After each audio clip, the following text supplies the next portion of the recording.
Hello everyone, welcome to my YouTube channel Pole Science Gurukulam. Today we have an important topic, that is challenges to democratic process in India. In this video we will discuss about the various obstacles present in front of Indian democracy. So let's come to the discussion. We know that on 15 August 1947, India got its independence. But the independent India faced three immediate challenges. Challenges like the integration of territory of India. The second challenge is to establish democracy. And the third challenge is to ensure development as well as well-being of the entire society. So, in the integration of territory of India, there are about 565 princely states, and this unification solved till 1950. Likewise, the second challenge to establish democracy all over India, it was also solved on 1950 when the Constitution declared India as a democratic state. And the third challenge is to ensure development of the country, of the people, and well-being of the entire people or entire society. So, for the development and well-being, the leader take many initiatives to ensure rapid development and well-being of the people all over India. Besides the immediate challenges, the Indian democracy also facing some other challenges. We know that India is the largest democratic country in the world. The Constitution adopted in 1950 declared that India is a sovereign, democratic and republic state. Many initiatives taken for democratic process or strengthening the democracy in India, like periodical election, division of power at local levels through 73rd and 74th Constitutional Amendment, Right to Information or RTI Act 2005, taken to strengthen the democracy in India. But the Indian democracy in last 74 years facing many other challenges like inequality, illiteracy, regionalism and Naxalite problem. So, the first challenge is inequality. We know that democracy believes in equality. To establish equality, many measures taken in our preamble, fundamental rights, directive principle of state policy. Besides these measures, till date, India not achieved perfect equality. In India, there are three types of inequality. One is social inequality, another one is economic inequality, and the third one is gender inequality. So social inequality occurs when resources in a given society are distributed unequally. Here the social class, gender, ethnicity are the source of inequality. For example, in Hindu society, caste plays an important role to promote inequality because there is a very big difference between the upper caste people and the lower caste people. The lower caste have no right to offer a meal to the higher caste people.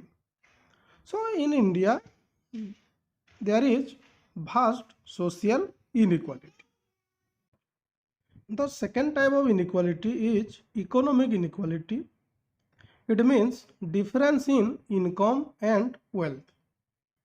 According to 2011 Planning Commission report on Human Development Index said that 5% of rich possesses 38% of national wealth and 60% of the poor people having only 13% of national wealth. Another report, according to Oxfam report 2070, 73% of national wealth goes to only 1% of people. So from the above, it was seen that due to economic inequality, there exists a big gap between the rich and poor, and in this system, the richer become richer and the poor become poorer. The third type of inequality is gender inequality. It is found in social sector as well as political sector. In social sector, the discrimination on the basis of sex or gender. It is the social phenomenon in which men and women are not treated equally. Though the Constitution provides equal right to both the male and female, but the female are not yet developed. For example, according to 1981 census, in 1000 male there is 971 female. In 1991 census, the number of female declined to 927 from 971. And in 2011 census, in 1000 male there is 940 females. In the political sector also, the participation of female is very limited. For example, in 17th Lok Sabha, there is only 78 females MP working out of 543 members. In Rajya Sabha also, we have only 29 female out of 233 MPs. In India, if we analyze the political system from 1947 to till date, we have only a single female president, that is Dr. Pratibha Devi Singh Patil. We have only a single female prime minister, that is Srimati Indira Gandhi. Likewise, in also Orissa, we have only a single woman chief minister, that is Srimati Nandini Satpathy.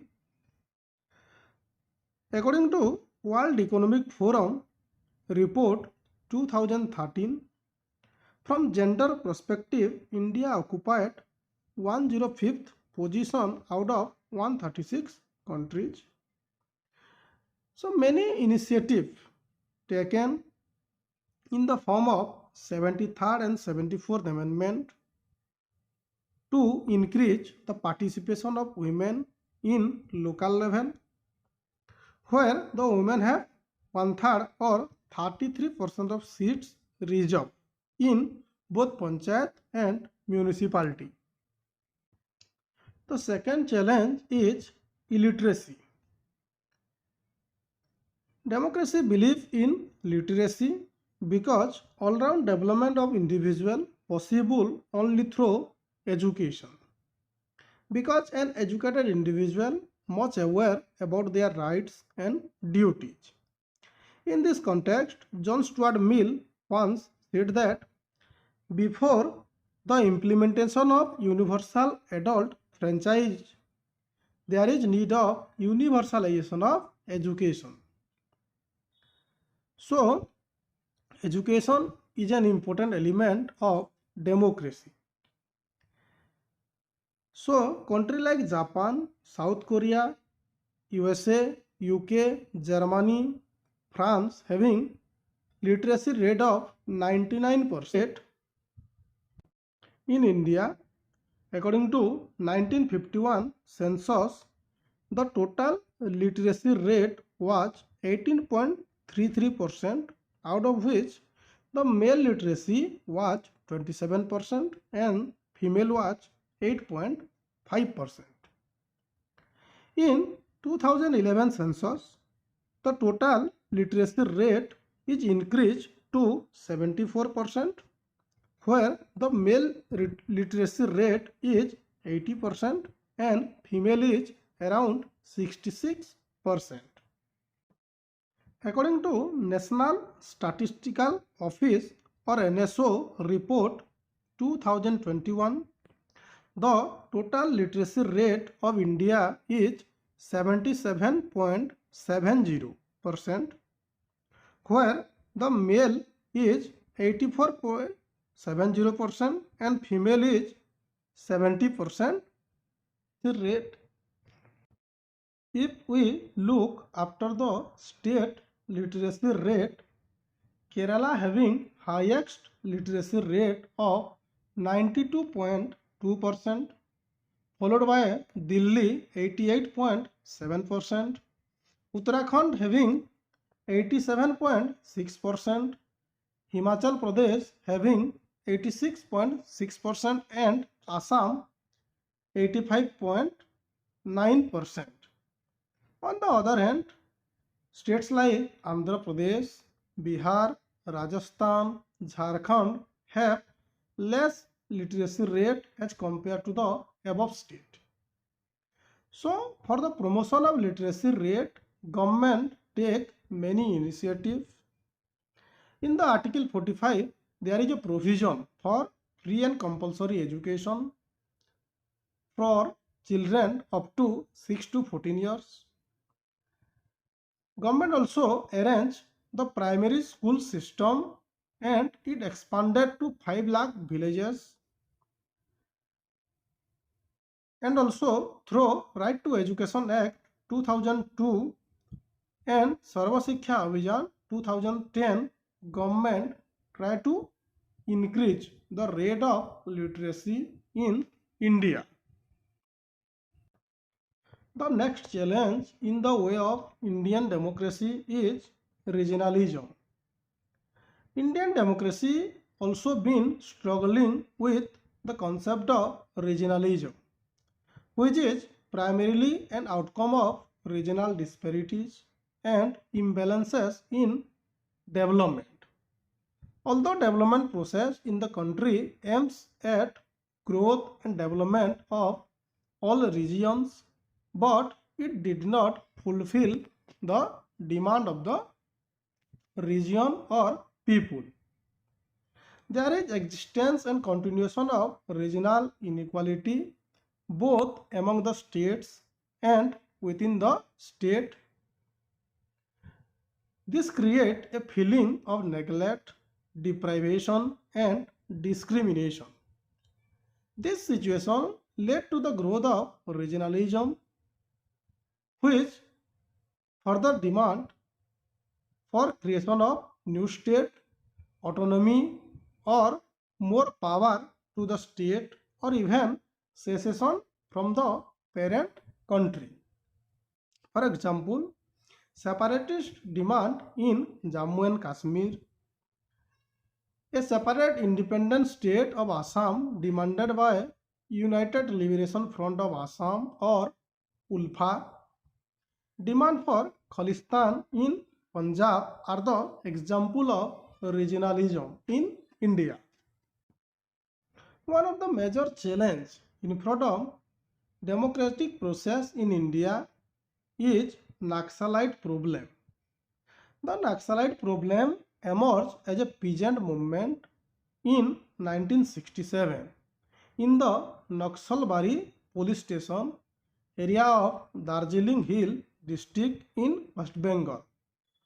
It was started under the leadership of Charu Majumdar, a leader of CPI-ML or Communist Party of India Marxist-Leninist. The aim of Naxalite are to overthrow the existing political system completely. It presently spread to several states of India and come to be referred as Naxalite movement. Currently, it spread to 75 districts in 9 states of India, where the states like Bihar, Uttar Pradesh, Andhra Pradesh, Telangana, Orissa are mostly affected by Naxalite violence. To solve the problem of Naxalism, government taking many initiatives and form many anti-Naxal forces like Greyhound in Andhra Pradesh, Salva Judum in Chhattisgarh, Central Reserve Police Force or CRPF, Operation Green Hunt, that is a part of India's Red Corridor, Central Armed Police Force CAPF, and National Security Guard NSG hubs at Chennai, Kolkata, Hyderabad, and Mumbai. Besides the government initiatives, nowadays the Naxalite movement spreading all over India. So, beside the above challenges, the Indian democracy facing many other challenges like poverty, unemployment, casteism, communalism, corruption, criminalization of politics, political violence, etc. To overcome from these challenges, there is need of program like education for all, poverty alleviation, elimination of gender discrimination, administrative reforms, judicial reform, sustainable development so that Indian democracy can flourish. So that's all for today. In our next video, we will discuss about the democracy, the merit and demerit. Thank you.